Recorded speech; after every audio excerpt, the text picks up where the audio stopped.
ਸਤਨਾਮ ਵਾਹਿਗੁਰੂ ਸਾਹਿਬ ਜੀ। ਸਤਨਾਮ ਵਾਹਿਗੁਰੂ ਸਾਹਿਬ ਜੀ।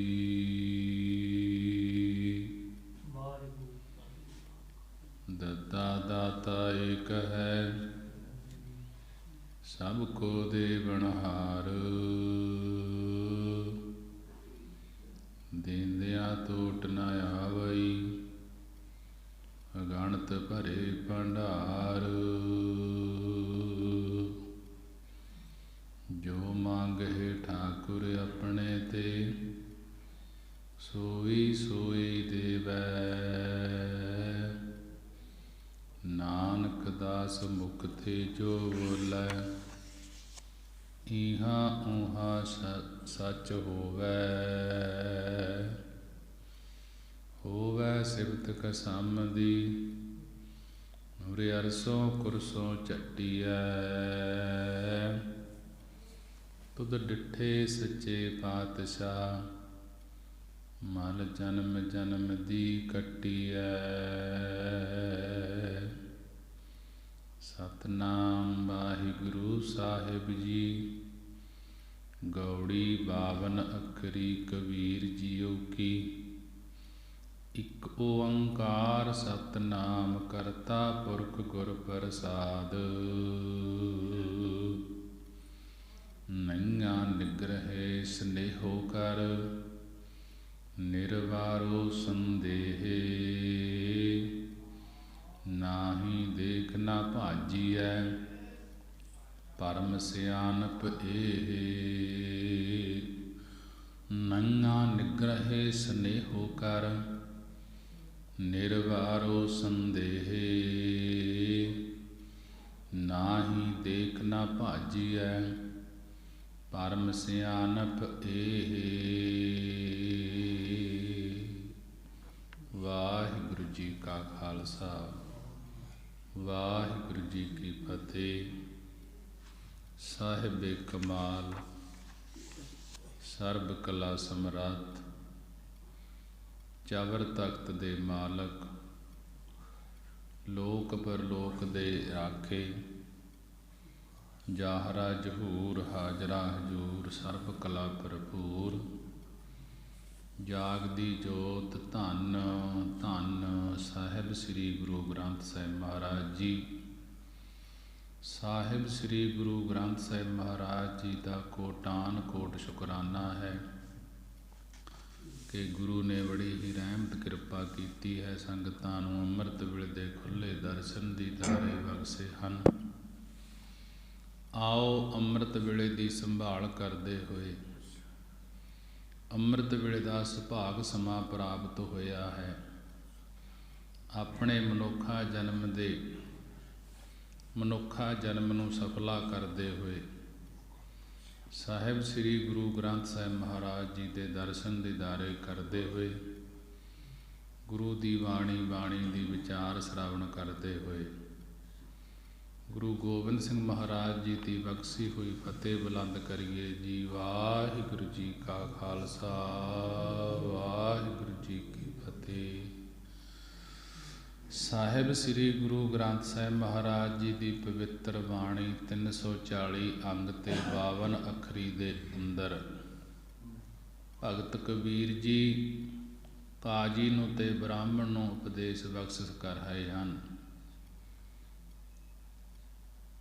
52 ਅੱਖਰਾਂ ਦਾ ਤੇ ਲੋਕ ਤਰੈ, ਜਿਹੜੇ ਤ੍ਰੈ ਲੋਕ, ਤਿੰਨਾਂ ਲੋਕਾਂ ਦੇ ਵਿੱਚ ਸੰਸਾਰ ਵਸ ਰਿਹਾ ਹੈ ਤੇ 52 ਅੱਖਰਾਂ ਦੇ ਵਿੱਚ ਵੇਦ ਸ਼ਾਸਤਰ ਸਿਮਰਤੀਆਂ ਉਚਾਰਨ ਕੀਤੇ ਹਨ। ਉਸ ਬਾਰੇ ਭਗਤ ਕਬੀਰ ਜੀ ਸਮਝਾ ਰਹੇ ਹਨ। ਨੰਗੇ ਅੱਖਰ ਤੇ ਵਿਚਾਰ ਹੈ। ਨੰਗੇ ਅੱਖਰ ਦੁਆਰਾ ਭਗਤ ਜੀ ਕਹਿਣ ਲੱਗੇ, ਨੰਗਾ ਨਿਗ੍ਰਹਿ ਸਨੇਹੋ ਕਰ। ਨੰਗੇ ਅੱਖਰ ਦੁਆਰਾ ਕਥਨ ਕਰਦੇ ਹਨ ਕਿ ਹੇ ਭਾਈ, ਆਪਣੇ ਮਨ ਦੇ ਤਾਈਂ ਵਿਸ਼ੇਸ਼ ਕਰਕੇ ਪ੍ਰੇਮ ਨਾਲ ਨਿਹ ਗ੍ਰਹਿ ਨਿਹ ਕੇ ਸਨੇਹ ਪ੍ਰੇਮ ਨਾਲ ਗ੍ਰਹਿ ਪਕੜ ਨਾ ਕਰੇ ਅਤੇ ਸੰਦੇਹ ਸੰਸਿਆ ਨੂੰ ਨਿਵਰਤ ਕਰਨਾ ਕਰੇ, ਮਿਟਣਾ ਕਰੇ। ਜੋ ਸੰਸੇ ਹਨ ਮਨ ਦੇ, ਇਹਨਾਂ ਨੂੰ ਨਿਵਰਤ ਕਰਨਾ ਕਰੇ ਅਤੇ ਮਨ ਨਾ ਰੁਕਦਾ ਹੋਵੇ ਦੇਖ ਕਰਕੇ, ਨਾ ਹੀ ਦੇਖ ਨਾ ਭਾਜੀਐ, ਅਤੇ ਮਨ ਨਾ ਰੁਕਦਾ ਹੋਵੇ ਵੇਖ ਕਰਕੇ ਭਾਜੀਐ, ਭਗੌੜਾ ਨਾ ਹੋ ਜਾਈ ਕਿਤੇ, ਕਿ ਮਨ ਤਾਂ ਰੁਕਦਾ ਨਹੀਂ ਤੇ ਕਿਤੇ ਭੱਜ ਜਾਵੇਂ। ਮਨ ਨੂੰ ਰੋਕਣਾ ਜ਼ਰੂਰੀ ਹੈ। ਜੇ ਮਨ ਰੋਕ ਲਿਆ, ਮਨ ਜੀਤੇ ਜਗ ਜੀਤ, ਤਾਂ ਸਾਰਾ ਸੰਸਾਰ ਹੀ ਜਿੱਤਿਆ ਜਾਂਦਾ ਹੈ ਜਦੋਂ ਮਨ ਜਿੱਤ ਲਿਆ। ਨਈਆਂ ਨਿਗਰਹਿ ਸਨੇਹ ਕਰ ਨਿਰਵਾਰੋ ਸੰਦੇਹ, ਨਾਹੀ ਦੇਖ ਨਾ ਭਾਜੀਐ ਪਰਮ ਸਿਆਣਪ ਇਹ। ਕਿ ਵੱਡੀ ਸਿਆਣਪ ਦੀ ਗੱਲ ਤਾਂ ਇਹ ਹੈ ਕਿ ਜੇ ਮਨ ਨੂੰ ਰੋਕ ਲਿਆ, ਕਿ ਮਨ ਨੂੰ ਨਾ ਭੱਜਣ ਦੇਵੇਗਾ।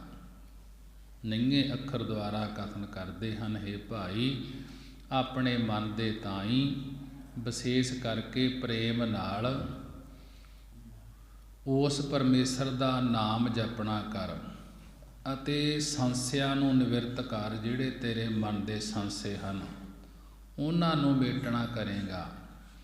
ਤੇ ਮਨ ਨਾਹੀਂ, ਕਿ ਮਨ ਨਾ ਰੁਕਦਾ ਹੋਏ ਵੇਖ ਕਰਕੇ, ਨਾ ਭਾਜੀਐ, ਭਗੌੜਾ ਨਾ ਹੋ ਜਾਏ ਕਿ ਮਨ ਤਾਂ ਰੁਕਦਾ ਨਹੀਂ। ਕੀ ਕਰਨਾ ਹੈ ਭਜਨ ਕਰਕੇ, ਕਿ ਇਉਂ ਖੁੱਲ੍ਹਾ ਨਹੀਂ ਛੱਡਣਾ ਇਹ ਮਨ। ਜੇ ਖੁੱਲ੍ਹਾ ਰਹਿ ਗਿਆ ਤਾਂ ਪਕੜਿਆ ਨਹੀਂ ਜਾਣਾ ਮੁੜ ਕੇ। ਪਰਮ ਸਿਆਣਪ ਇਹ, ਕਿ ਇਹ ਪਰਮ ਵੱਡੀ ਸਿਆਣਪ ਦੀ ਗੱਲ ਹੈ ਕਿ ਇਸ ਮਨ ਨੂੰ ਖੁੱਲ੍ਹਾ ਨਾ ਛੱਡੀ, ਕਿ ਜੇ ਖੁੱਲ੍ਹਾ ਰਹਿ ਗਿਆ ਇਹ ਮੁੜ ਕੇ ਬਸ ਨਹੀਂ ਆਉਣਾ, ਪਕੜਿਆ ਨਹੀਂ ਜਾਣਾ। ਸਭ ਤੋਂ ਵੱਡੀ ਸਿਆਣਪ ਦੀ ਇਹ ਗੱਲ ਹੈ ਕਿ ਮਨ ਨੂੰ ਵੱਜ ਕੇ ਰੱਖ, ਮਨ ਨੂੰ ਜਿੱਤਣਾ ਕਰ। ਜੇ ਮਨ ਨੂੰ ਜਿੱਤ ਲਿਆ ਤਾਂ ਸਾਰਾ ਕੁਝ ਹੀ ਜਿੱਤ ਦੇ ਵਿੱਚ ਹੋ ਜਾਂਦਾ ਹੈ। ਅੱਗੇ ਚੱਚੇ ਅੱਖਰ ਦੁਆਰਾ ਕਥਨ ਕਰਦੇ ਹਨ, ਚੱਚਾ ਚਰਿਤ ਚਿੱਤਰ ਹੈ ਭਾਰੀ, ਤਾਜ ਚਿੱਤਰੈ ਚਿਤ ਹੋ ਚਿਤਕਾਰੀ। ਚਿੱਤਰ ਬਚਿੱਤਰ ਇਹ ਹੈ ਅਬ ਚੇਰਾ, ਤਾਜ ਚਿੱਤਰੈ ਚਿਤ ਰਾਖ ਚਤੇਰਾ। ਭਗਤ ਜੀ ਬੜੇ ਹੀ ਵਿਸਥਾਰ ਦੇ ਨਾਲ ਚੱਚੇ ਅੱਖਰ ਦੁਆਰਾ ਕਥਨ ਕਰਦੇ ਹਨ। ਚੱਚਾ ਚਰਿਤ ਚਿੱਤਰ ਹੈ ਭਾਰੀ। ਚੱਚੇ ਅੱਖਰ ਦੁਆਰਾ ਸਮਝਾਉਂਦੇ ਹਨ ਕਿ ਜੋ ਪਰਮੇਸ਼ਰ ਨੇ ਸੰਸਾਰ ਚਰਿਤ ਰਚਿਆ ਹੋਇਆ ਹੈ, ਬਣਾਇਆ ਹੋਇਆ ਹੈ, ਇਹ ਇੱਕ ਬੜੀ ਵੱਡੀ ਚਿੱਤਰ ਹੈ ਭਾਰੀ, ਚਿੱਤਰਕਾਰੀ ਹੈ। ਜਿਵੇਂ ਕੋਈ ਚਿੱਤਰਕਾਰ ਤਸਵੀਰਾਂ ਛਾਪਦਾ ਹੈ ਸੋਹਣੀਆਂ ਸੋਹਣੀਆਂ, ਉਸ ਦੀ ਵਡਿਆਈ ਕਰਨ ਲੱਗ ਜਾਂਦੇ ਹਾਂ ਕਿ ਬੜੀ ਚਿੱਤਰਕਾਰੀ ਕੀਤੀ ਹੈ, ਬੜੀਆਂ ਤਸਵੀਰਾਂ ਛਾਪੀਆਂ ਸੋਹਣੀਆਂ ਸੋਹਣੀਆਂ। ਪਰ ਜਿਹੜਾ ਪਰਮੇਸ਼ਰ ਹੈ ਚਿੱਤਰਕਾਰ, ਇਹ ਸੰਸਾਰ ਦੇ ਕਿੰਨੇ ਜੀਵਾਂ ਨੂੰ ਚਿੱਤਰਕਾਰੀ ਦੇ ਰਾਹੀਂ ਘੜਨਾ ਕਰਦਾ ਹੈ, ਉਸ ਦੀ ਸਿਫਤ ਕਰਿਆ ਕਰ। ਭਗਤ ਜੀ ਕਹਿਣ ਲੱਗੇ, ਚੱਚੇ ਅੱਖਰ ਦੁਆਰਾ ਫਰਮਾਉਂਦੇ ਹਨ ਕਿ ਜੋ ਪਰਮੇਸ਼ਰ ਨੇ ਸੰਸਾਰ ਨੂੰ ਚਰਿਤ ਰਚਿਆ ਹੋਇਆ ਹੈ, ਬਣਾਇਆ ਹੋਇਆ ਹੈ, ਚਿੱਤਰ ਹੈ ਭਾਰੀ, ਇਹ ਇੱਕ ਬੜੀ ਭਾਰੀ ਵੱਡੀ ਚਿੱਤਰਕਾਰੀ ਹੈ ਪਰਮੇਸ਼ਰ ਦੀ। ਜੋ ਰਚਨਾ ਰਚੀ ਹੈ ਪਰਮੇਸ਼ਰ ਨੇ ਇਸ ਸੰਸਾਰ ਦੀ, ਇਹ ਇੱਕ ਚਿੱਤਰਕਾਰੀ ਹੈ, ਤਸਵੀਰ ਹੈ ਅਤੇ ਬੜੀ ਭਾਰੀ ਚਿੱਤਰੀ ਹੋਈ ਇਹ ਸੰਸਾਰ ਦੀ ਰਚਨਾ ਹੈ। ਇਸ ਕਰਕੇ ਤਾਜ ਚਿੱਤਰੈ ਚਿਤ ਹੋ ਚਿਤਕਾਰੀ, इस करके जगत रूप मूर्त नूं छड्ड करके इस नूं चित्तरन वाले परमेश्वर नूं चिंतन करो, याद करो कि सब तो वड्डा चित्रकारी परमेश्वर है, उस नूं चेते करया करो। चित्तर विचित्र ये है अवचेरा, जिहड़ी ये संसार दी चित्रकारी तस्वीर है, यह बड़ी विचित्र के नाना प्रकार दी अनोखी है।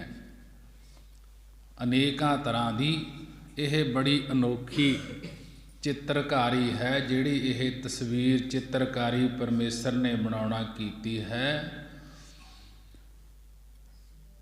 यह है अबझेरा कि यह अबझेरा गुंझल पेचदार गल है, झगड़ा रूप है, जिहड़ी यह परमेश्वर ने चित्रकारी यह संसार रूपी तस्वीर बनाउणा कीती है। यह बड़ी गुंझलदार गल है, इसनूं कोई समझ नहीं सकता कि एवें ही झगड़े रूप करते हैं, झगड़े करते हैं। ताज चित्रा चित्त राख चतेरा, कि नरकां विच आउण जाण वाला अबझेरा उलझेवा है यह जिहड़ा संसार है।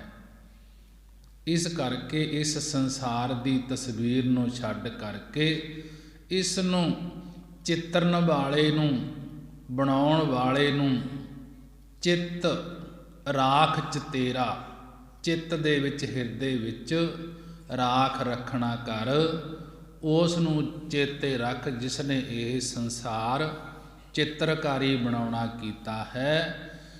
फिर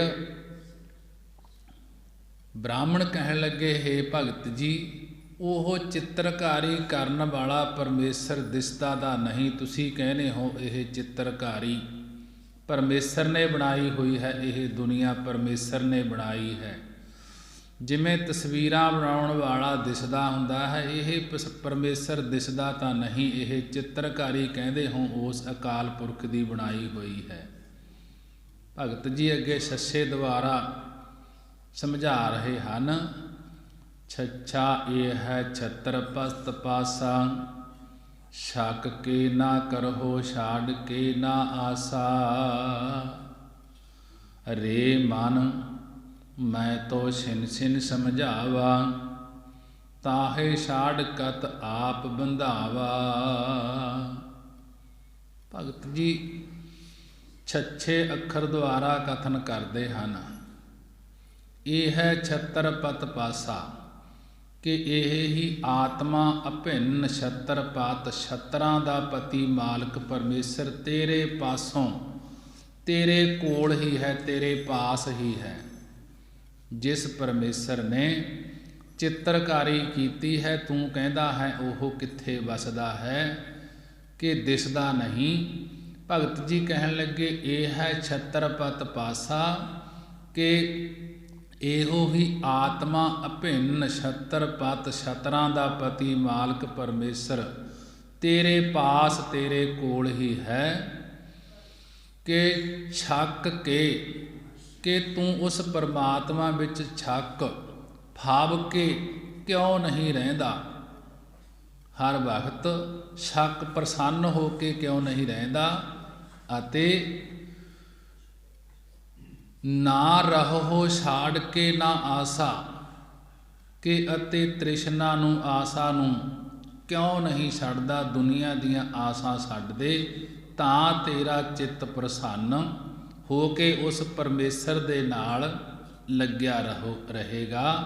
ते उस परमेश्वर दे नाल चित्त नूं प्रसन्न हो के जपना कर। रे मन मैं तो छिन छिन समझावा, कहन लगे, हे मेरे मना, मैं तां तैनूं छिन छिन खिन खिन काल भाव थोड़े थोड़े समय विच समझाउणा कीता है। कि उस परमेश्वर नूं छड्ड करके किहड़ी गल्लों अपने आप नूं संसारक बंधनां विच बन्नणा कीता है। रे मन मैं तो सिन सिन समझावा, कि हे मेरे मना, ਮੈਂ ਤਾਂ ਤੈਨੂੰ ਥੋੜ੍ਹੇ ਥੋੜ੍ਹੇ ਸਮੇਂ ਵਿੱਚ ਛਿਨ ਕਰਕੇ ਸਮਝਾਉਣਾ ਕੀਤਾ ਹੈ ਕਿ ਉਸ ਪਰਮੇਸ਼ਰ ਨੂੰ ਛੱਡ ਕਰਕੇ ਕਿਹੜੀ ਗੱਲੋਂ ਆਪਣੇ ਆਪ ਨੂੰ ਸੰਸਾਰਕ ਬੰਧਨਾਂ ਵਿੱਚ ਬੰਨ੍ਹਣਾ ਕੀਤਾ ਹੈ। ਅੱਗੇ ਭਗਤ ਜੀ ਨੂੰ ਕਹਿਣ ਲੱਗੇ, ਉਸ ਸਰੂਪ ਦੀ ਪ੍ਰਾਪਤੀ ਕਿਵੇਂ ਹੁੰਦੀ ਹੈ ਕਿ ਵਸਦਾ ਤਾਂ ਤੁਸੀਂ ਦੱਸਦੇ ਹੋ ਕਿ ਹਰੇਕ ਦੇ ਕੋਲ ਹੈ, ਆਸ-ਪਾਸ ਹੈ, ਅੰਦਰ ਹੈ, ਪਰ ਉਸ ਦੀ ਫਿਰ ਪ੍ਰਾਪਤੀ ਕਿਉਂ ਨਹੀਂ ਹੁੰਦੀ, ਕਿਵੇਂ ਹੋਵੇਗੀ। ਭਗਤ ਜੀ ਜੱਜੇ ਅੱਖਰ ਦੁਆਰਾ ਕਥਨ ਕਰਦੇ ਹਨ। ਜੱਜਾ ਜੋ ਤਨ ਜੀਵਤ ਜਰਾਵੈ, ਜੋਵਨ ਜਾਰ ਜੁਗਤ ਸੋ ਪਾਵੈ, ਆਸ ਜਾਰ ਪਾਰ ਜਾਰ ਜਾਰ ਜਬ ਰਹੈ, ਤਬ ਜਾਏ ਜੋਤ ਉਜਾਰੋ ਲਹੈ।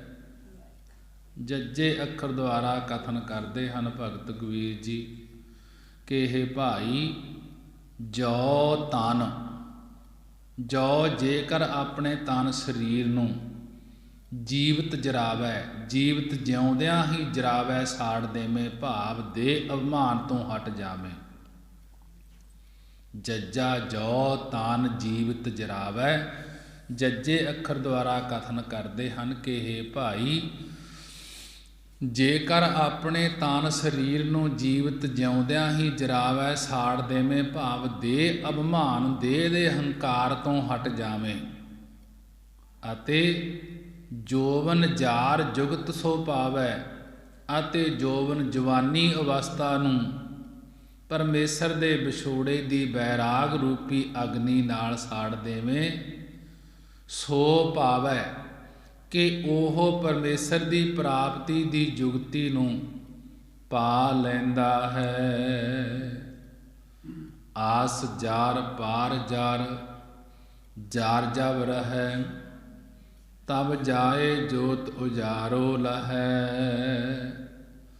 ਆਸ ਜਾਰ ਪਾਰ ਜਾਰ ਜਾਰ ਜਬ ਰਹੈ, ਕਿ ਜਿਹੜਾ ਆਪਣਾ ਜਾਰ ਧਨ ਆਸ ਹੈ, ਅਤੇ ਜੋ ਪਾਰ ਜਰ ਪਰਾਇਆ ਧਨ ਹੈ, ਜਾਰ ਜਬ ਰਹੈ, ਜਦੋਂ ਇਹਨਾਂ ਦੋਵਾਂ ਦੀ ਇੱਛਾ ਪਰਾਏ ਦਾ ਧਨ ਦੇਖ ਕੇ ਲਲਚਾਉਣਾ ਤੇ ਆਪਣਾ ਦੇਖ ਕੇ ਹੰਕਾਰ ਕਰਨਾ, ਇਹਨਾਂ ਦੋਨਾਂ ਇਛਾਵਾਂ ਨੂੰ ਜਰ ਹੁੰਦਾ ਸਾੜ ਕਰਕੇ ਇੱਕ ਰਸ ਬਿਰਤੀ ਵਿੱਚ ਰਹਿਣਾ ਕਰੇ। ਬੜੀ ਹੀ ਅਚਰਜ ਬਾਤ ਕਹਿਣਾ ਕੀਤੀ ਹੈ ਭਗਤ ਜੀ ਨੇ। ਆਸ ਜਾਰ ਪਾਰ ਜਾਰ ਜਾਰ ਜਬ ਰਹੈ, ਕਿ ਜਿਹੜਾ ਆਪਣਾ ਜਰ ਧਨ ਹੈ ਅਤੇ ਜੋ ਪਰਾਇਆ ਧਨ ਹੈ, ਜਦੋਂ ਇਹਨਾਂ ਦੋਵਾਂ ਦੀ ਇੱਛਾ ਪਰਾਏ ਦਾ ਧਨ ਦੇਖ ਕੇ ਲਲਚਾਉਣਾ ਤੇ ਆਪਣਾ ਵੇਖ ਕੇ ਹੰਕਾਰ ਕਰਨਾ, ਇਹਨਾਂ ਦੋਵਾਂ ਇੱਛਾਵਾਂ ਨੂੰ ਸਾੜ ਕਰਕੇ ਇੱਕ ਰਸ ਬਿਰਤੀ ਵਿੱਚ ਰਹਿਣਾ ਕਰੇ, ਕਿ ਜੀਵ ਈਸ ਜੋ ਅਲਪਗਤਾ ਆਦਿਕ ਬਿਰਤੀ ਹੈ ਅਤੇ ਪਰੇ ਜੋ ਬ੍ਰਹਮ ਹੈ ਉਸ ਦੀ ਜੋ ਸਰਬੱਗਤਾ ਆਦਿਕ ਵਿਭੂਤੀ ਹੈ, ਜਦੋਂ ਇਸ ਨੂੰ ਜਰ ਰੱਖੇ, ਸਹਾਰ ਰੱਖੇਗਾ, ਇਸ ਦਾ ਹੰਕਾਰ ਛੱਡ ਦੇਵੇਗਾ, ਤਦੋਂ ਇਸ ਦੇ ਅੰਦਰ ਪਰਮੇਸ਼ਰ ਦੀ ਜੋਤ ਪ੍ਰਗਟ ਹੋ ਜਾਂਦੀ ਹੈ। ਭਾਵ ਅਦਵੈਤ ਸਰੂਪ ਜੋਤੀ ਸੋਇੰ ਜੋਤ ਪ੍ਰਕਾਸ਼ ਦੀ ਸਮਝ ਪੈਂਦੀ ਹੈ, ਤੇ ਫਿਰ ਗਿਆਨ ਦਾ ਉਜਾਰੋ, ਗਿਆਨ ਦਾ ਪ੍ਰਕਾਸ਼ ਲੱਖ ਜਾਂਦਾ ਹੈ, ਪ੍ਰਕਾਸ਼ ਹੋ ਜਾਂਦਾ ਹੈ। ਝੱਜਾ ਉਰਜ ਸੁਰਜ ਨਹੀਂ ਜਾਨਾ, ਰਹਿਓ ਝਜਕ ਨਾਹੀ ਪਰਵਾਨਾ, ਕਾਤ ਝਕ ਚਖ ਔਰ ਨ ਸਮਝਾਵਾ, ਝਗਰ ਕੀਏ ਝਗਰੋ ਹੀ ਪਾਵਾ। 341 ਅੰਗ ਤੇ ਭਗਤ ਕਬੀਰ ਜੀ ਦੀ ਬਾਣੀ ਝੱਜੇ ਅੱਖਰ ਦੁਆਰਾ ਸਮਝਾ ਰਹੀ ਹੈ ਕਿ ਇਹ ਸਾਰੀ ਦੁਨੀਆ ਮੋਹ ਵਿਸ਼ਿਆਂ ਆਦਿਕ ਵਿੱਚ ਉਲਝੀ ਪਈ ਹੋਈ ਹੈ। ਉਰਜ ਸੁਰਜ ਨਹੀਂ ਜਾਨਾ, ਕਿ ਝੱਜੇ ਅੱਖਰ ਦੁਆਰਾ ਕਥਨ ਕਰਦੇ ਹਨ ਇਹ ਸਾਰੀ ਦੁਨੀਆ ਮੋਹ ਦੇ ਵਿੱਚ, ਵਿਸ਼ਿਆਂ ਦੇ ਵਿੱਚ ਉਲਝੀ ਪਈ ਹੈ, ਪਰੰਤੂ ਦੈਵੀ ਗੁਣਾਂ ਦੇ ਸਹਿਤ ਹੋ ਕੇ ਇਸ ਤੋਂ ਸੁਰਜ ਹੁੰਦਾ ਛੁਟਕਾਰਾ ਪਾਉਣਾ, ਚੰਗਾ ਸੁਧਰ ਜਾਣਾ, ਕਿ ਕਿਸੇ ਨੇ ਵੀ ਨਹੀਂ ਜਾਣਿਆ ਕਿ ਕਿਵੇਂ ਇਸ ਤੋਂ ਛੁਟਕਾਰਾ ਪਾਉਣਾ ਹੈ ਜਾਂ ਸੁਧਰ ਜਾਣਾ ਹੈ। ਇਹ ਕਿਸੇ ਨੇ ਜਾਣਿਆ ਨਹੀਂ। ਰਹਿਓ ਝਾਜਕ ਨਾਹੀ ਪਰਵਾਨਾ, ਕਿ ਹਰ ਰੋਜ਼ ਪਦਾਰਥਾਂ ਵਿੱਚ ਹੀ ਝਾਜਕ ਰੁਕੇ ਪਏ ਹਨ। ਇਹ ਸਾਰੀ ਸ੍ਰਿਸ਼ਟੀ ਹੈ ਜਿਹੜੀ ਹਰ ਰੋਜ਼ ਪਦਾਰਥਾਂ ਦੇ ਵਿੱਚ ਰੁਕੀ ਪਈ ਹੈ। ਪਰਮੇਸ਼ਰ ਦੀ ਦਰਗਾਹ ਵਿੱਚ ਨਾ ਹੀ ਪਰਵਾਨਾ, ਕਿ ਪਰਮੇਸ਼ਰ ਦੀ ਦਰਗਾਹ ਵਿੱਚ ਪਰਵਾਨਾ ਪ੍ਰਵਾਨ ਨੀਕ ਨਹੀਂ ਹੋ ਸਕਦੇ ਜਿੰਨਾ ਚਿਰ ਇਹ ਸੰਸਾਰਕ ਪਦਾਰਥਾਂ ਦੇ ਵਿੱਚ ਉਲਝੇ ਹੋਏ ਨਾ, ਤੇ ਆਪਣੇ ਆਪ ਨੂੰ ਜਿੰਨਾ ਚਿਰ ਸੁਧਾਰ ਨਹੀਂ ਸਕਦੇ, ਛੁਟਕਾਰਾ ਨਹੀਂ ਪਾਉਣਾ ਕਰਦੇ, ਉਹਨਾਂ ਚਿਰ ਇਹ ਦੁਨੀਆ ਸਾਰੀ ਕਿ ਮੋਹ ਦੇ ਵਿੱਚ, ਵਿਸ਼ਿਆਂ ਦੇ ਵਿੱਚ ਹੀ ਉਲਝੀ ਪਈ ਹੈ। ਕਾਤ ਝਕ ਚੱਕ ਔਰ ਨ ਸਮਝਾਵਾ, ਹੇ ਜੀਵ ਕਾਤ ਕਿਸ ਲਈ, ਝੱਖ ਝੱਖ ਝੱਖਾਂ ਮਾਰ ਮਾਰ ਕੇ, ਐਵੇਂ ਗੱਪ ਮਾਰ ਮਾਰ ਕੇ, ਬੇਅਰਥ ਬੋਲ ਬੋਲ ਕੇ ਔਰਨ ਹੋਰਨਾਂ ਨੂੰ ਸਮਝਾਉਂਦਾ ਹੈ। ਜਦ ਤੂੰ ਕਿਸੇ ਨੂੰ ਸਮਝਾਉਣ ਲਈ ਝਾਗਰ ਕੀਏ ਝਗੜਾ ਕਰੇਗਾ ਕਿ ਮੈਂ ਸਮਝਾਉਂਦਾ ਹਾਂ, ਤਾਂ ਝਾਗਰੋ ਹੀ ਪਾਵਾ, ਤਾਂ ਤੇਰੇ ਗਲ ਵਿੱਚ ਜੰਮਣ ਮਰਨ ਦਾ ਝਗੜਾ ਹੀ ਪਵੇਗਾ। ਹੋਰਾਂ ਨੂੰ ਸਮਝਾਈ ਜਾਏਗਾ, ਆਪ ਨਹੀਂ ਸਮਝੇਗਾ ਤਾਂ ਤੇਰੇ ਗਲ ਦੇ ਵਿੱਚ ਜੰਮਣ ਮਰਨ ਦਾ ਝਗੜਾ ਹੀ ਪਵੇਗਾ। ਸੰਸਾਰ ਨਾਲ ਝਗੜਾ ਕਰਨ ਤੇ ਆਪਣੇ ਗਲ ਝਗੜਾ ਹੀ ਪੈਣਾ ਹੈ। ਨੰਗਾ ਨਿਕਟ ਜੋ ਘਟ ਰਹਿਓ, ਦੂਰ ਕਹਾਂ ਤਜ ਜਾਏ, ਜਾਂ ਕਾਰਨ ਜਗ ਢੂੰਡਿਓ, ਨੇਰਹੋ ਪਾਇਓ ਤਾਹੇ। ਨੰਗੇ ਅੱਖਰ ਦੁਆਰਾ ਕਥਨ ਕਰਦੇ ਹਨ ਭਗਤ ਜੀ ਕਿ ਜਿਹੜਾ ਪਰਮੇਸ਼ਰ ਨਿਕਟ, ਨੇੜੇ ਤੋਂ ਨੇੜੇ ਹਿਰਦੇ ਵਿੱਚ ਵਿਆਪਕ ਹੈ, ਹਿਰਦੇ ਵਿੱਚ ਵਸ ਰਿਹਾ ਹੈ, ਉਹ ਹੀ ਤੇਰਾ ਸਾਖੀ ਪ੍ਰਕਾਸ਼ ਸਰੂਪ ਹੈ, ਤੇਰੀ ਰੱਖਿਆ ਕਰਨ ਵਾਲਾ ਹੈ।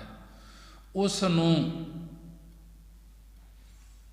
ਦੂਰ ਕਹਾਂ ਤਜ ਜਾਏ, ਉਸ ਨੂੰ ਤਾਜ ਛੱਡ ਕਰਕੇ ਦੂਰ ਪਦਾਰਥਾਂ ਵੱਲ ਕਿੱਧਰ ਜਾਂਦਾ ਹੈ, ਕਿ ਜਿਹੜਾ ਪਰਮੇਸ਼ਰ ਤੇਰੇ ਨੇੜੇ ਵਸਦਾ ਹੈ, ਹਿਰਦੇ ਵਿੱਚ ਵਿਆਪਕ ਹੋ ਰਿਹਾ ਹੈ, ਉਹ ਹੀ ਤੇਰੀ ਸਾਖੀ ਤੇ ਉਹ ਹੀ ਤੇਰਾ ਸਾਖੀ ਪ੍ਰਕਾਸ਼ ਰੂਪ ਹੈ, ਤੇ ਉਹ ਤੇਰੀ ਰੱਖਿਆ ਕਰਨ ਵਾਲਾ ਹੈ। ਉਸ ਨੂੰ ਛੱਡ ਕਰਕੇ ਤੂੰ ਦੂਰ ਪਦਾਰਥਾਂ ਵੱਲ ਕਿੱਧਰ ਜਾਂਦਾ ਹੈ। ਜਾਂ ਕਾਰਨ ਜਗ ਢੂੰਡਿਓ, ਕਿ ਜਿਸ ਪਰਮੇਸ਼ਰ ਦੀ ਪ੍ਰਾਪਤੀ ਵਾਸਤੇ ਸਾਰਾ ਜਗਤ ਢੂੰਡਿਓ, ਭਾਲ ਕੇ ਆਏ ਹਾਂ। ਨੇਰੋ ਪਾਇਓ ਤਾਹੇ, ਕਿ ਉਸ ਨੂੰ ਗੁਰਾਂ ਦੁਆਰਾ ਨੇੜਿਓਂ ਹਿਰਦੇ ਵਿੱਚੋਂ ਹੀ ਪਾ ਲਿਆ ਹੈ। ਭਗਤ ਜੀ ਕਹਿਣ ਲੱਗੇ, ਜਾਂ ਕਾਰਨ ਜਗ ਢੂੰਡਿਓ, ਜਾਂ ਜਿਸ ਪਰਮੇਸ਼ਰ ਦੀ ਪ੍ਰਾਪਤੀ ਕਾਰਨ ਵਾਸਤੇ ਸਾਰਾ ਜਗਤ, ਸਾਰਾ ਸੰਸਾਰ ਭਾਲ ਕੇ ਦੇਖਿਆ ਹੈ, ਕਿ ਉਸ ਨੂੰ ਗੁਰਾਂ ਦੁਆਰਾ ਨੇੜਿਓਂ ਹਿਰਦੇ ਵਿੱਚ ਹੀ ਪਾ ਲਿਆ ਹੈ। ਸੰਸਾਰ ਦੇ ਵਿੱਚ ਢੂੰਡਣ ਨਾਲ ਨਹੀਂ ਮਿਲਦਾ, ਗੁਰੂ ਧਾਰਨ ਕਰਕੇ ਹਿਰਦੇ ਦੇ ਵਿੱਚੋਂ ਹੀ ਪ੍ਰਾਪਤ ਹੋ ਜਾਂਦਾ ਹੈ। ਟਟਾ ਵਿਗਟ ਘਾਟ ਘਟ ਮਾਹੀ, ਖੋਲ ਕਪਾਟ ਮਹਿਲ ਕੇ ਨਾ ਜਾਹੀ, ਦੇਖ ਅਟਲ ਟਲ ਕਤਹੇ ਨਾ ਜਾਵਾ, ਰਹਿ ਲਵਟ ਘਟ ਪਰਚੋ ਪਾਵਾ। ਟੈਂਕੇ ਅੱਖਰ ਦੁਆਰਾ ਕਥਨ ਕਰਦੇ ਹਨ ਭਗਤ ਕਬੀਰ ਜੀ ਕਿ ਬਿਗਟ ਘਾਟ ਘਟ ਮਾਹੀ, ਉਹ ਪਰਮਾਤਮਾ ਤਾਂ ਘਾਟ ਹਿਰਦੇ ਦੇ ਮਾਹੀ ਵਿੱਚ ਹੀ ਹੈ, ਪਰੰਤੂ ਉਸ ਦੀ ਪ੍ਰਾਪਤੀ ਲਈ ਕਾਮ ਕ੍ਰੋਧ ਪੰਜਾਂ ਕੋਸਾਂ, ਛਿਆਂ ਚੱਕਰਾਂ ਆਦਿਕ ਘਾਟਾਂ ਰਸਤਿਆਂ ਨੂੰ ਕੱਟਣਾ, ਪਾਰ ਕਰਨਾ, बड़ा बिकट बड़ा कठिन है। भगत जी ऐके अखर द्वारा कथन करते हैं कि ओह परमात्मा तां हिरदे दे विच ही है, परंतु उसकी प्राप्ति लई काम क्रोध पंजां कोसां छेयां चक्रां आदਿਕ ਨੂੰ ਆਦਿਕ ਘਾਟ ਰਸਤਿਆਂ ਨੂੰ ਕੱਟਣਾ ਪਾਰ ਕਰਨਾ ਹੈ, ਜਿਹੜਾ ਬੜਾ ਔਖਾ ਹੈ। ਕਾਮ ਦੇ ਵਿੱਚ ਫਸ ਜਾਂਦਾ ਹੈ, ਕ੍ਰੋਧ ਦੇ ਵਿੱਚ ਫਸ ਜਾਂਦਾ ਹੈ ਜੀਵ। ਇਹਨਾਂ ਦੇ ਵਿੱਚੋਂ ਇਹ ਰਸਤਿਆਂ ਨੂੰ ਕੱਟਦਾ ਹੋਇਆ ਜੋ ਲੰਘਣਾ ਹੈ ਬੜਾ ਔਖਾ ਹੈ। ਇੱਥੇ ਹੀ ਉਲਝਿਆ ਪਿਆ ਹੈ ਕਿ ਜੋ ਸ਼ਾਸਤਰਾਂ ਆਦਿਕ ਕਰਕੇ ਬਿਕਟ ਨਹੀਂ ਕੱਟਿਆ ਜਾਣ ਵਾਲਾ ਪਰਮਾਤਮਾ ਹੈ, ਉਸ ਦਾ ਹਿਰਦੇ ਦੇ ਵਿੱਚ ਹੀ ਘਾਟ ਅਸਥਾਨ ਹੈ, ਬਾਸਾ ਹੈ। ਹੇ ਭਾਈ, ਤੂੰ ਆਪਣੇ ਪੰਜਾਂ ਕੋਸਾਂ ਆਸਾ ਤ੍ਰਿਸ਼ਨਾ ਦੇ ਕਪਟ ਹੁੰਦਾ ਖੋਲ ਕਪਾਟ ਮਹਿਲ ਕੇ ਨਾ ਜਾਹੀ। ਕਿ ਹੇ ਭਾਈ, ਤੂੰ ਆਪਣੇ ਪੰਜਾਂ ਕੋਸਾਂ ਆਸਾ ਤ੍ਰਿਸ਼ਨਾ ਦੇ ਕਪਾਟ ਤਖਤੇ ਖੋਲ ਕਰਕੇ ਤੁਰਿਆ ਪਦ ਰੂਪੀ ਮਹੱਲ ਵਿੱਚ ਕਿ ਕਿਉਂ ਨਹੀਂ ਜਾਂਦਾ, ਤੇ ਤੇਰੀ ਬਾਰੀ ਹੈ ਇਹ ਤੁਰਿਆ ਪਦ ਰੂਪੀ ਮਹੱਲ ਦੇ ਵਿੱਚ ਪਹੁੰਚਣ ਦੀ, ਪਰਮੇਸ਼ਰ ਦੇ ਨਾਲ ਮਿਲਣ ਦੀ। ਤੂੰ ਹੁਣ ਕਿਉਂ ਨਹੀਂ ਜਾਂਦਾ? ਦੇਖ ਅਟਲ ਟਲ ਕਤ ਹੈ ਨਾ ਜਾਵਾ। ਹੇ ਮਨਾ, ਜੇਕਰ ਤੂੰ ਇੱਕ ਵਾਰੀ ਅਟਲ ਸਰੂਪ ਤੁਰਿਆ ਪਦ ਨੂੰ ਦੇਖ ਲਵੇਂ ਕਿ ਤਾਂ ਫਿਰ ਟਾਲ ਕਤ ਹੈ ਨਾ ਜਾਵਾ, ਫਿਰ ਟਾਲ ਖਿਸਕ ਕੇ ਕਿਤੇ ਵੀ ਨਹੀਂ ਜਾਵੇਂਗਾ। ਜਦੋਂ ਤੂੰ ਕੇਰਾ ਸਰੂਪ ਤੁਰਿਆ ਪਦ ਨੂੰ ਉਸ ਪਰਮੇਸ਼ਰ ਦੇ ਦਰਸ਼ਨ ਕਰ ਲੈ, ਉਸ ਪਰਮੇਸ਼ਰ ਦੇ ਨਾਲ ਮਿਲ ਪਏ, ਫਿਰ ਤੂੰ ਟਾਲ ਕਤ ਹੈ ਨਾ ਜਾਵਾ, ਫਿਰ ਟਾਲ ਖਿਸਕ ਕੇ ਟਲ ਕੇ ਕਿਤੇ ਵੀ ਨਹੀਂ ਜਾਵੇਂਗਾ। ਫਿਰ ਤੂੰ ਹਰ ਵੇਲੇ ਰਹਿ ਲਪਟ ਘਾਟ ਪਰਚੋ ਪਾਵਾ, ਫਿਰ ਤੂੰ ਹਰ ਵੇਲੇ ਉਸ ਸਰੂਪ ਵਿੱਚ ਲਪਟਿਆ ਰਹੇਗਾ। ਅਤੇ ਘਾਟ ਹੁੰਦਾ ਹਿਰਦੇ ਵਿੱਚ ਪਰਮੇਸ਼ਰ ਦੇ ਪ੍ਰੇਮ ਦਾ, ਪਰਚੋ ਪਾਵਾ, ਪਰਚੇ ਨੂੰ ਪਾਵੇਂਗਾ, ਉਸ ਦੇ ਨਾਲ ਹੀ ਫਿਰ ਲੱਗਿਆ ਰਹੇਗਾ। ਠੱਠਾ ਇਹ ਹੈ ਦੂਰ ਠੱਗ ਨੀਰਾ, ਨੀਠ ਨੀਠ ਮਨ ਕੀਆ ਧੀਰਾ। ਠੱਠੇ ਅੱਖਰ ਦੁਆਰਾ ਕਥਨ ਕਰਦੇ ਹਨ ਕਿ ਹੇ ਭਾਈ, ਇਹ ਜੋ ਸੰਸਾਰ ਦਿਸ ਰਿਹਾ ਹੈ, ਠੱਠੇ ਅੱਖਰ ਦੁਆਰਾ ਭਗਤ ਕਬੀਰ ਜੀ ਕਥਨ ਕਰਦੇ ਹਨ ਕਿ ਇਹ ਹੈ ਦੂਰ ਠੱਗ ਨੀਰਾ। ਕਿ ਹੇ ਭਾਈ, ਇਹ ਜੋ ਸੰਸਾਰ ਦਿਸ ਰਿਹਾ ਹੈ, ਇਸ ਨੂੰ ਠੱਗੀ ਵਾਲਾ ਨੀਰਾ, ਠੱਗੀ ਵਾਲਾ ਪਾਣੀ ਭਾਵ ਮਿਰਗ ਤ੍ਰਿਸ਼ਨਾ ਦੇ ਜਲ ਵਾਂਗੂ ਝੂਠਾ ਸਮਝ ਕੇ ਦੂਰ ਕਰ ਦੇ। ਨੀਠ ਨੀਠ ਮਨ ਕੀਆ ਧੀਰਾ। ਭਗਤ ਜੀ ਕਹਿੰਦੇ ਅਸੀਂ ਤਾਂ ਇਸ ਨੂੰ ਠੱਗੀ ਦਾ ਪਾਣੀ ਜਾਣ ਕੇ ਨੀਠ ਨੀਠ ਮਸਾਂ ਮਸਾਂ ਹੌਲੀ ਹੌਲੀ ਸਣੇ ਸਣੇ ਸਹਿਜੇ ਸਹਿਜੇ ਅੰਤਸ ਕਰਨ ਨੂੰ ਧੀਰਜ ਬਾਨ ਕੀਤਾ ਹੈ। ਕਿ ਹਿਰਦੇ ਨੂੰ ਭਰੋਸਾ ਦੇਣਾ ਕੀਤਾ ਹੈ ਕਿ ਜਿਹੜਾ ਇਹ ਸੰਸਾਰ ਹੈ, ਇਹ ਸੰਸਾਰ ਮ੍ਰਿਗ ਦੀ ਤ੍ਰਿਸ਼ਨਾ ਵਾਂਗ ਹੈ। ਜਿਵੇਂ ਮਿਰਗ ਰੇਤਲੇ ਥਾਵਾਂ ਦੇ ਵਿੱਚ ਪਾਣੀ ਦੀ ਪਿਆਸ ਵਾਸਤੇ ਭੱਜਦਾ ਹੈ, ਟਿੱਬਿਆਂ ਦੇ ਉੱਪਰ ਦੀ ਲਹਿਰਾਂ ਦਿਸਦੀਆਂ ਹਨ ਗਰਮੀ ਦੀਆਂ ਕਿ ਪਾਣੀ ਉਹ ਅੱਗੇ ਹੈ, ਉੱਥੇ ਜਾਂਦਾ ਹੈ, ਫੇਰ ਨਹੀਂ, ਉਦੋਂ ਅੱਗੇ ਜਾਂਦਾ ਹੈ। ਇਸੇ ਤਰ੍ਹਾਂ ਇਹ ਜੀਵ ਸੰਸਾਰ ਦੀਆਂ ਲਹਿਰਾਂ ਦੇ ਵਿੱਚ ਫਸਿਆ ਪਿਆ ਹੈ ਕਿ ਇਸ ਨੂੰ ਠੱਗ ਲਿਆ ਹੈ ਇਸ ਲਹਿਰਾਂ ਨੇ, ਸੰਸਾਰ ਦੀਆਂ ਨੇ, ਜਿਹੜੀਆਂ ਕਾਮ ਕ੍ਰੋਧ ਲੋਭ ਮੋਹ ਹੰਕਾਰ ਹੈ, ਤ੍ਰਿਸ਼ਨਾ ਹੈ, ਕਿ ਇਹਨਾਂ ਨੇ ਠੱਗ ਲਿਆ ਹੈ, ਪਰਮੇਸ਼ਰ ਦੇ ਨਾਲ ਮਿਲਣ ਤੋਂ ਰੋਕ ਛੱਡਿਆ ਹੈ। ਜਿਨ ਠੱਗ ਠੱਗਿਆ ਸਾਗਲ ਜਗ ਖਾਵਾ, ਸੋ ਠੱਗ ਠੱਗਿਆ ਠੌਰ ਮਨ ਆਵਾ। ਜਿਸ ਠੱਗ ਅਗਿਆਨ, ਜਿਸ ਅਗਿਆਨ ਮੋਹ ਨੇ ਠੱਗ ਕਰਕੇ ਸਾਰੇ ਸੰਸਾਰ ਨੂੰ ਖਾ ਲਿਆ ਹੈ। ਜਿਨ ਠੱਗ ਠੱਗਿਆ ਕਿ ਜਿਨ ਜਿਸ ਮੋਹ ਨੇ ਠੱਗ ਕਰਕੇ ਸਾਰੇ ਸੰਸਾਰ ਨੂੰ ਖਾ ਲਿਆ ਹੈ, ਨਾਸ ਕਰ ਦਿੱਤਾ ਹੈ। ਜਦੋਂ ਮਨ ਹਿਰਦਾ ਤੁਰਿਆ ਪਦ ਰੂਪੀ ਠੌਰ ਮਨ ਆਵਾ, ਠੌਰ ਟਿਕਾਣੇ ਵਿੱਚ ਆ ਗਿਆ, ਤਾਂ ਭਗਤ ਜੀ ਕਹਿਣ ਲੱਗੇ ਅਸੀਂ ਉਸ ਅਗਿਆਨ ਨੂੰ, ਉਸ ਠੱਗ ਨੂੰ, ਉਸ ਮੋਹ ਨੂੰ ਠੱਗ ਲਿਆ ਹੈ, ਭਾਵ ਨਾਸ ਕਰ ਦਿੱਤਾ ਹੈ। ਭਗਤ ਜੀ ਅੱਗੇ ਸਮਝਾ ਰਹੇ ਹਨ, ਡੱਡਾ ਡਰ ਉਪਜੇ ਡਰ ਜਾਈ, ਤਾਂ ਡਰ ਮੈਂ ਡਰ ਰਹਿਆ ਸਮਾਈ। ਜੋ ਡਰ ਰਹਿ ਤਾਂ ਫਿਰ ਡਰ ਲਾਗੈ, ਨਿਡਰ ਹੁਆ ਡਰ ਔਰ ਹੋਏ ਭਾਗੈ। ਭਗਤ ਜੀ ਡੱਡੇ ਅੱਖਰ ਦੁਆਰਾ ਕਥਨ ਕਰਦੇ ਹਨ। ਡੱਡਾ ਡਰ ਉਪਜੇ ਡਰ ਜਾਈ, ਕਿ ਡੱਡੇ ਅੱਖਰ ਦੁਆਰਾ ਕਥਨ ਕਰਦੇ ਹਨ ਕਿ ਜੇਕਰ ਪੁਰਖ ਦੇ ਜੀਵ ਦੇ ਅੰਦਰ ਪਰਮੇਸ਼ਰ ਦਾ ਡਰ ਭੈ ਪੈਦਾ ਹੋ ਜਾਏ, ਤਾਂ ਡਰ ਮੈਂ ਡਰ ਰਹਿਆ ਸਮਾਈ, ਤਾਂ ਇਸ ਦੇ ਕਾਮ ਕ੍ਰੋਧ ਵਿਕਾਰਾਂ ਆਦਿਕ ਦਾ ਸਾਰਾ ਡਰ ਚਲਿਆ ਜਾਂਦਾ ਹੈ। ਕਿ ਜੇਕਰ ਇਸ ਜੀਵ ਦੇ ਅੰਦਰ ਪਰਮੇਸ਼ਰ ਦਾ ਡਰ ਭੈ ਪੈਦਾ ਹੋ ਜਾਏ, ਤਾਂ ਇਸ ਦੇ ਕਾਮ ਕ੍ਰੋਧ ਵਿਕਾਰਾਂ ਆਦਿਕ ਦਾ ਸਾਰਾ ਡਰ ਚਲਿਆ ਜਾਂਦਾ ਹੈ। ਕਹਿਣ ਲੱਗੇ ਭਗਤ ਜੀ ਉਹ ਡਰ ਕਿੱਥੇ ਚਲਿਆ ਜਾਂਦਾ ਹੈ? ਜਦੋਂ ਪਰਮੇਸ਼ਰ ਦੇ ਭੈ ਦੇ ਵਿੱਚ, ਡਰ ਦੇ ਵਿੱਚ ਜੀਵ ਚੱਲੇਗਾ, ਫਿਰ ਤੁਸੀਂ ਕਹਿੰਦੇ ਹੋ ਡਰ ਚਲਿਆ ਜਾਂਦਾ ਹੈ। ਉਹ ਡਰ ਫਿਰ ਕਿੱਥੇ ਚਲਿਆ ਜਾਂਦਾ ਹੈ? ਤਾਂ ਭਗਤ ਜੀ ਕਹਿਣ ਲੱਗੇ, ਤਾਂ ਡਰ ਮੈਂ ਡਰ ਰਹਿਆ ਸਮਾਈ।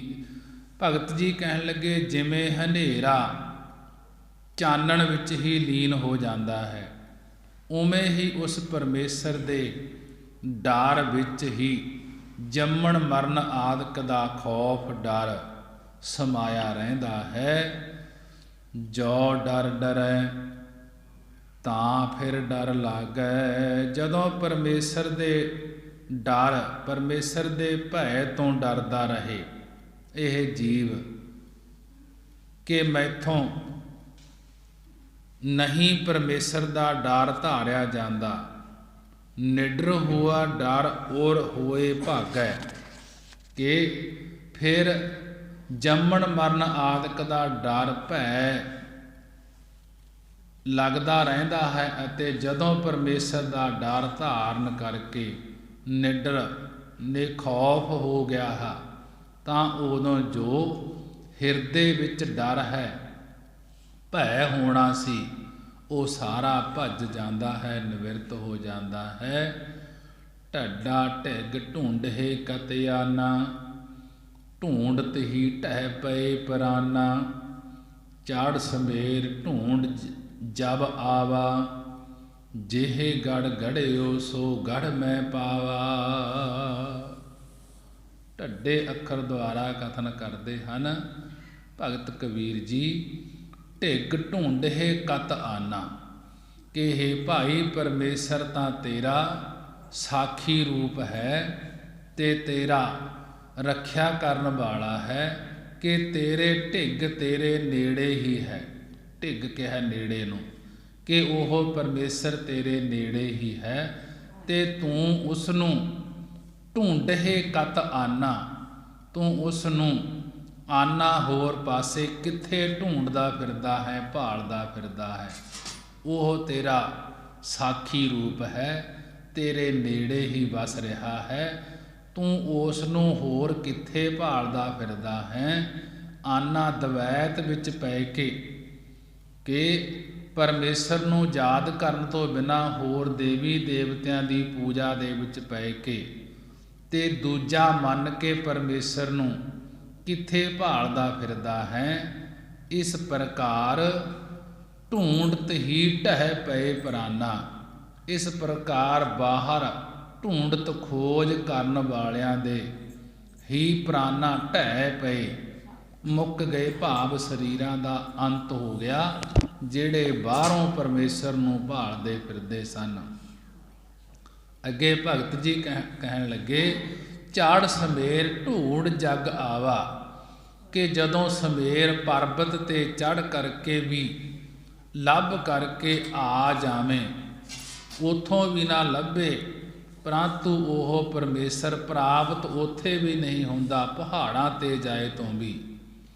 ਜਿਹੇ ਗੜ ਗੜਿਓ, ਕਿ ਜਿਹੇ ਜਿਸਨੇ ਇਹ ਸਰੀਰ ਰੂਪੀ ਕਿਲਾ ਗੜਿਓ ਘੜਿਆ ਹੈ ਪਰਮੇਸ਼ਰ ਨੇ, ਉਹ ਪਰਮੇਸ਼ਰ ਪਰਮਾਤਮਾ ਸੋ ਗੜ ਮੈਂ ਆ ਪਾਵਾ, ਕਿ ਸੋ ਉਹ ਪਰਮਾਤਮਾ ਗੁਰਾਂ ਦੀ ਕਿਰਪਾ ਕਰਕੇ ਸਰੀਰ ਰੂਪੀ ਗੜ ਸਰੀਰ ਰੂਪੀ ਕਿਲੇ ਵਿੱਚੋਂ ਪਾਉਣਾ ਕੀਤਾ ਹੈ, ਕਿ ਜਿਹੜਾ ਜਦੋਂ ਸਮੇਰ ਪਰਬਤ ਤੇ ਚੜ੍ਹ ਕਰਕੇ ਵੀ ਲੱਭ ਕਰਕੇ ਆ ਜਾਵੇਂ, ਪਰੰਤੂ ਉਹ ਪਰਮੇਸ਼ਰ ਪਹਾੜਾਂ ਤੋਂ ਵੀ ਪ੍ਰਾਪਤ ਨਹੀਂ ਹੁੰਦਾ।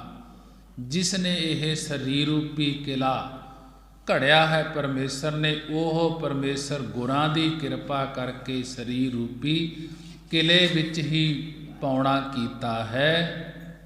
ਨਾਣਾ ਰਣ ਰੂਤੋ ਨਰ ਨੇਹੀ ਕਰੈ, ਨਾ ਨਿਵੈ ਨਾ ਪੁਨ ਸੰਚਰੈ, ਧਨ ਜਨਮ ਤਾਹੀ ਕੋ ਗਣੈ, ਮਾਰੈ ਇਕ ਹੈ ਤਜ ਜਾਏ ਘਣੈ। ਭਗਤ ਕਬੀਰ ਜੀ ਨਾਣੇ ਅੱਖਰ ਦੁਆਰਾ ਕਥਨ ਕਰਦੇ ਹਨ। ਨਾਣਾ ਰਣ ਰੂਤੋ ਨਰ ਨੇਹੀ ਕਰੈ, ਨਾਣੇ ਅੱਖਰ ਦੁਆਰਾ ਕਥਨ ਕਰਦੇ ਹਨ ਕਿ ਜਿਸ ਵੇਲੇ ਪੁਰਸ਼, ਜਿਸ ਵੇਲੇ ਇਹ ਜੀਵ ਕਾਮ ਕ੍ਰੋਧ ਆਦਿਕਾਂ ਦਾ ਰਣ ਹੁੰਦਾ, ਜੰਗ ਅੰਦਰ ਆ ਕੇ ਰੁਕਦਾ ਹੈ, ਇਸ ਜੀਵ ਦੇ ਅੰਦਰ ਕਾਮ ਕ੍ਰੋਧ ਆਦਿਕਾਂ ਦਾ ਜੰਗ ਹੈ, ਜਿਹੜਾ ਲੜਾਈ ਹੈ, ਇਸ ਦੇ ਅੰਦਰ ਰੁਕਦੀ ਹੈ।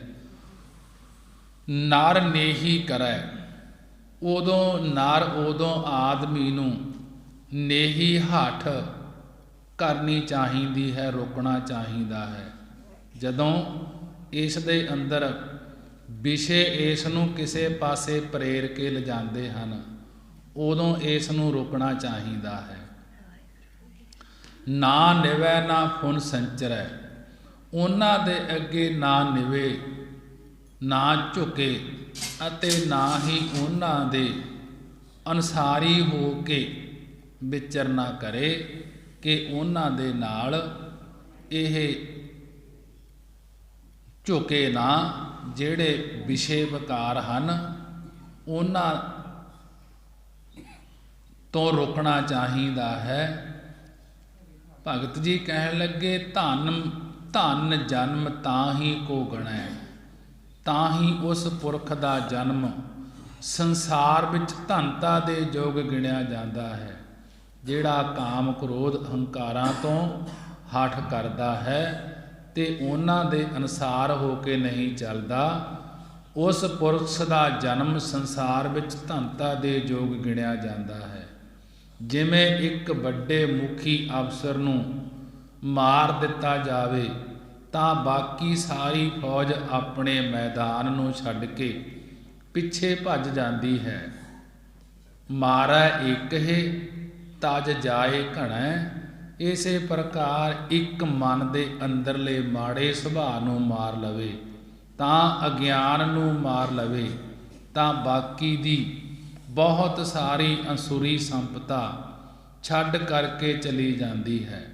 ਮਨ ਮਾਰਨ ਦੇ ਨਾਲ ਜਿਹੜੇ ਵਿਸ਼ੇ ਹਨ ਕਾਮ ਕ੍ਰੋਧ ਲੋਭ ਮੋਹ ਹੰਕਾਰ, ਉਹ ਸਾਰੇ ਫਿਰ ਪਿੱਛੇ ਹਟ ਜਾਂਦੇ ਹਨ।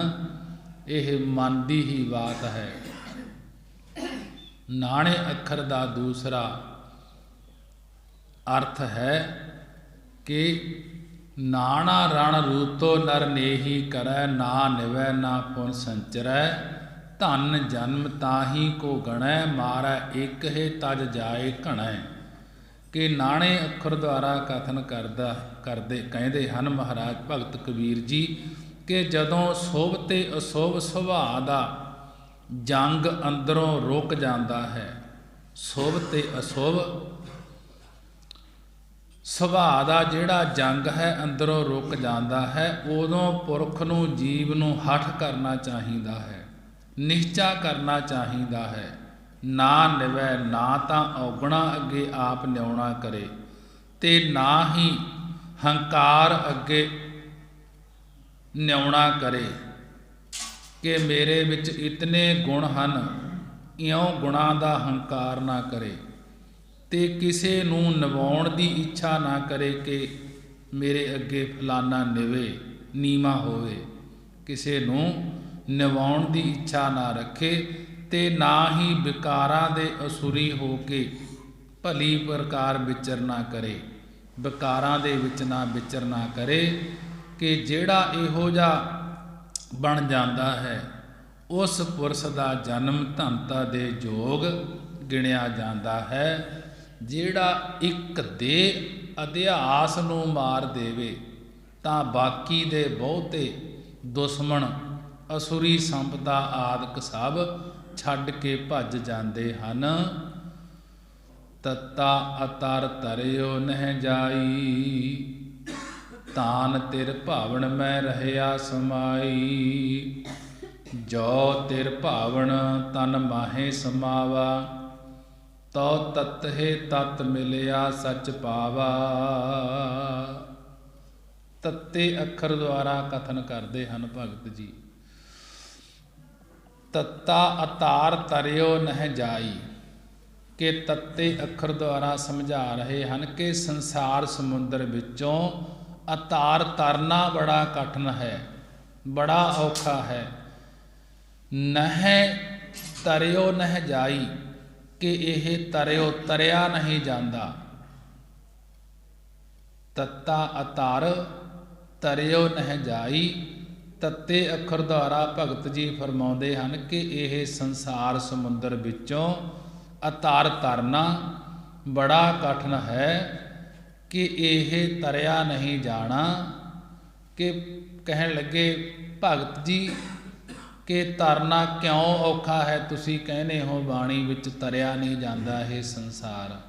ਕਹਿਣ ਲੱਗੇ ਤਾਨ ਤਿਰ ਭਾਵਨ ਮੈਂ ਰਹਿਆ ਸਮਾਈ, ਕਿ ਜਿੰਨਾ ਚਿਰ ਤੱਕ ਤਾਨ ਸੂਖਮ ਮਨ ਤਿਰ ਭਾਵਨ ਤਿੰਨਾਂ ਭਾਵਨਾ ਦੀਆਂ ਬਾਸ਼ਨਾ ਵਿੱਚ ਸਮਾ ਰਿਹਾ ਹੈ, ਉਤਨਾ ਚਿਰ ਤਰਨਾ ਔਖਾ ਹੈ। ਤਾਨ ਤਿਰ ਭਾਵਨ ਮੈਂ ਰਹਿਆ ਸਮਾਈ, ਭਗਤ ਜੀ ਕਹਿਣ ਲੱਗੇ ਜਿੰਨਾ ਚਿਰ ਇਹ ਤਾਨ ਸੂਖਮ ਇਹ ਮਨ ਤੇ ਇਹ ਸਰੀਰ ਤਿੰਨਾਂ ਭਾਵਨਾ ਦੀਆਂ ਬਾਸ਼ਨਾ ਦੇ ਵਿੱਚ ਸਮਾਇਆ ਹੋਇਆ ਹੈ, ਉਹਨਾਂ ਚਿਰ ਇਹ ਤਰਨਾ ਔਖਾ ਹੈ। ਸੰਸਾਰ ਦੀਆਂ ਬਾਸ਼ਨਾਵਾਂ ਛੱਡਣੀਆਂ ਪੈਂਦੀਆਂ ਹਨ। ਇਹ ਜੀਵ ਸੰਸਾਰ ਦੀਆਂ ਬਾਸ਼ਨਾਵਾਂ ਦੇ ਵਿੱਚ ਲੱਗ ਕੇ ਡੁੱਬ ਰਿਹਾ ਹੈ। ਜੋ ਤਿਰ ਭਾਵਨ ਤਨ ਮਾਹੇ ਸਮਾਵਾ, ਜੋ ਜਾਤ ਤਿਰ ਭਾਵਨ ਤਿੰਨਾਂ ਭਾਵਨਾ ਦਾ ਪਤੀ ਪਰਮੇਸ਼ਰ ਇਸ ਤਨ, ਇਸ ਸਰੀਰ, ਇਸ ਮਨ ਵਿੱਚ ਸਮਾ ਜਾਂਦਾ ਹੈ। ਤਿੰਨਾਂ ਭਾਵਨਾ ਦੀ ਜਾਗਰਤ ਸੁਪਨ ਸੁਖੋਵਤ ਅਵਸਥਾ, ਸਵਰਗ ਲੋਕ, ਮਾਤ ਲੋਕ, ਪਤਾਲ ਲੋਕ ਆਦਿਕ ਤਿੰਨੇ ਭਾਵਨਾ ਦੀਆਂ ਬਾਸ਼ਨਾਵਾਂ ਤਨ ਤੇ ਮਨ ਦੇ ਵਿੱਚ ਹੀ ਸਮਾ ਜਾਂਦੀਆਂ ਹਨ, ਲੈ ਹੋ ਜਾਂਦੀਆਂ ਹਨ। ਤਉ ਤਤਹਿ ਤਤ ਮਿਲਿਆ ਸੱਚ ਪਾਵਾ, ਤਉ ਤਦੋਂ ਤਤਹਿ ਤੋਏ ਪਦ ਜੀਵ ਦਾ ਲੱਖ ਅਰਥ ਸਰੂਪ, ਅਤੇ ਤਤ ਪਦ ਈਸ਼ਰ ਦਾ ਲੱਖ ਅਰਥ ਸਰੂਪ ਜੋ ਹੈ ਉਸ ਦੇ ਵਿੱਚ ਮਿਲ ਕੇ ਸੁਖ ਸਰੂਪ ਬ੍ਰਹਮ ਨੂੰ ਪਾ ਲਈਦਾ ਹੈ। ਅੱਗੇ ਭਗਤ ਜੀ ਥੱਥੇ ਅੱਖਰ ਦੁਆਰਾ ਕਥਨ ਕਰਦੇ ਹਨ।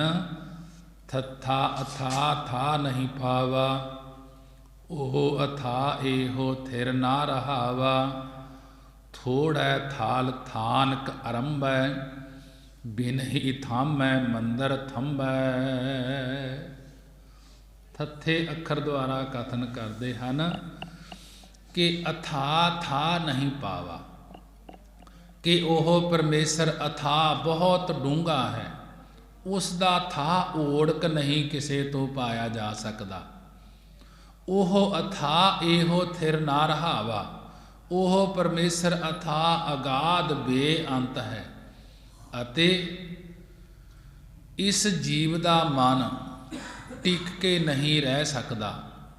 ਉਹ ਅਥਾਹ ਇਹੋ ਥਿਰ ਨਾ ਰਹਾਵਾ ਕਿ ਉਹ ਪਰਮੇਸ਼ਰ ਅਥਾਹ ਬਹੁਤ ਡੂੰਘਾ ਬੇਅੰਤ ਹੈ, ਅਤੇ ਇਸ ਜੀਵ ਦਾ ਮਨ ਥਿਰ ਨਾ ਰਹਾਵਾ, ਥਿਰ ਟਿਕ ਕੇ ਨਹੀਂ ਰਹਿ ਸਕਦਾ। ਥੋੜ੍ਹਾ ਥਾਲ ਥਾਨਕ ਅਰੰਭੈ, ਜਿਵੇਂ ਜੀਵ ਥੋੜ੍ਹੇ ਘੱਟ ਥਾਂ ਵਿੱਚ ਭਾਵ ਘਰ ਚੁਬਾਰੇ ਆਦਿਕ ਨੂੰ ਅਰੰਭੈ ਬਣਾਉਣਾ ਚਾਹੁੰਦਾ ਹੈ। ਥੋੜ੍ਹਾ ਥਲ ਥਾਨਕ ਅਰੰਭੈ, ਜਿਵੇਂ ਜੀਵ ਥੋੜ੍ਹੇ ਜਿਹੇ ਥਾਂ ਵਿੱਚ ਆਪਣਾ ਘਰ ਮਕਾਨ ਬਣਾਉਣਾ ਚਾਹੁੰਦਾ ਹੋਵੇ। ਇਹ ਕਿਵੇਂ ਹੋ ਸਕਦਾ ਹੈ ਕਿ ਬਿਨ ਹੀ ਥੰਮਹਿ ਮੰਦਰ ਥੰਮੈ, ਕਿ ਇਹ ਕਿਵੇਂ ਹੋ ਸਕਦਾ ਹੈ। ਇਸੇ ਪ੍ਰਕਾਰ ਥੋੜ੍ਹੇ ਜੀਵਨ ਵਿੱਚ ਸੰਕਲਪਾਂ ਵਿਕਲਪਾਂ ਦੁਆਰਾ ਬਹੁਤ ਕੁਝ ਬਣਾਉਣਾ ਚਾਹੀਦਾ ਹੈ। ਇਹ ਵੀ ਨਹੀਂ ਹੋ ਸਕਦਾ।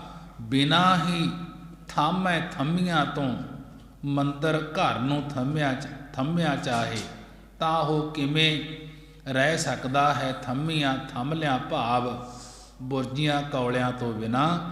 ਇਸੇ ਪ੍ਰਕਾਰ ਇਹ ਮੰਦਰ ਥੰਮੈ, ਇਹ ਮੰਦਰ ਸਰੀਰ ਪਾਉਣ ਦਾ ਥੰਮਾ ਹੈ। ਇਹ ਸਵਾਸਾਂ ਰੂਪੀ ਥੰਮੀਆਂ ਤੋਂ ਬਿਨਾਂ ਕਿਵੇਂ ਸਥਿਤ ਰਹਿ ਸਕਦਾ ਹੈ, ਕਿਵੇਂ ਟਿਕ ਸਕਦਾ ਹੈ, ਭਾਵ ਨਹੀਂ ਰਹਿ ਸਕਦਾ। ਇਸ ਸਰੀਰ ਨੂੰ ਥੰਮੀਆਂ ਹਵਾ ਦੀਆਂ ਲੱਗੀਆਂ ਹਨ। ਜਦੋਂ ਸਵਾਸ ਨਿਕਲ ਜਾਂਦੇ ਹਨ ਇਹ ਸਰੀਰ ਰੂਪੀ ਮੰਦਰ ਫਿਰ ਢਹਿ ਢੇਰੀ ਹੋ ਜਾਂਦਾ ਹੈ।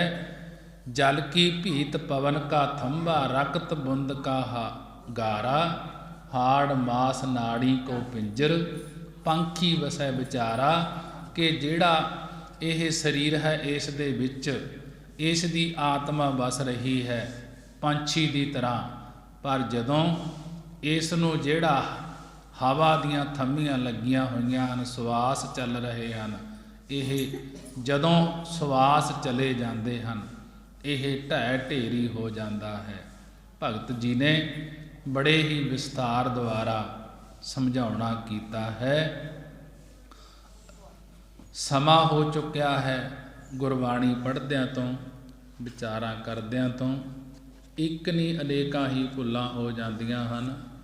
ਗੁਰੂ ਦੀ ਸੰਗਤ ਗੁਰੂ ਬਖਸ਼ਣਹਾਰ ਹਨ। ਹੋਈਆਂ ਭੁੱਲਾਂ ਦੀ ਖਿਮਾ ਆਓ।